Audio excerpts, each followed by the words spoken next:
Okay. ഇപ്പോൾ ഗിറ്റ്ഹബിനൊക്കെ ഒരു ലിമിറ്റുണ്ട്. ഗിറ്റ്ഹബിൽ ഇപ്പോൾ നമുക്കൊരു പോർട്ട്ഫോളിയോ വെബ്സൈറ്റൊക്കെ ആണെങ്കിൽ നമുക്കതിനകത്ത് ഹോസ്റ്റ് ചെയ്യാം. പക്ഷേ ഒരു ബാക്ക് എൻഡ് ഉള്ള PHP ഫയലൊക്കെ അല്ലെങ്കിൽ ഒരു വെബ്സൈറ്റൊക്കെ നമുക്ക് ഹോസ്റ്റ് ചെയ്യണമെന്നുണ്ടെങ്കിൽ നമുക്കെന്താ ഗിറ്റ്ഹബിൽ പറ്റില്ല. സോ നമുക്ക് അപ്പാച്ചിയിൽ നമ്മുടെ സിസ്റ്റത്തിൽ തന്നെ സെർവർ ഹോസ്റ്റ് ചെയ്യാൻ പറ്റും.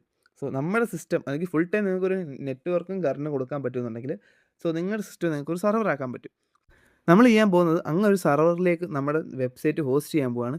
സോ അത് പറഞ്ഞപ്പോൾ തന്നെ മനസ്സിലാക്കാനുള്ളൂ, ഫുൾ ടൈം കറണ്ടും നെറ്റ്വർക്കും വേണം ഇത് ഹോസ്റ്റ് ചെയ്യാൻ. അതായത് ഇപ്പോൾ ലാപ്പിലാണെങ്കിൽ ലാപ്പിൻ്റെ ചാർജ് ചെയ്യാൻ പാടില്ല എന്നാണ് അർത്ഥം. അത്രേ ഉള്ളൂ. ഓക്കെ.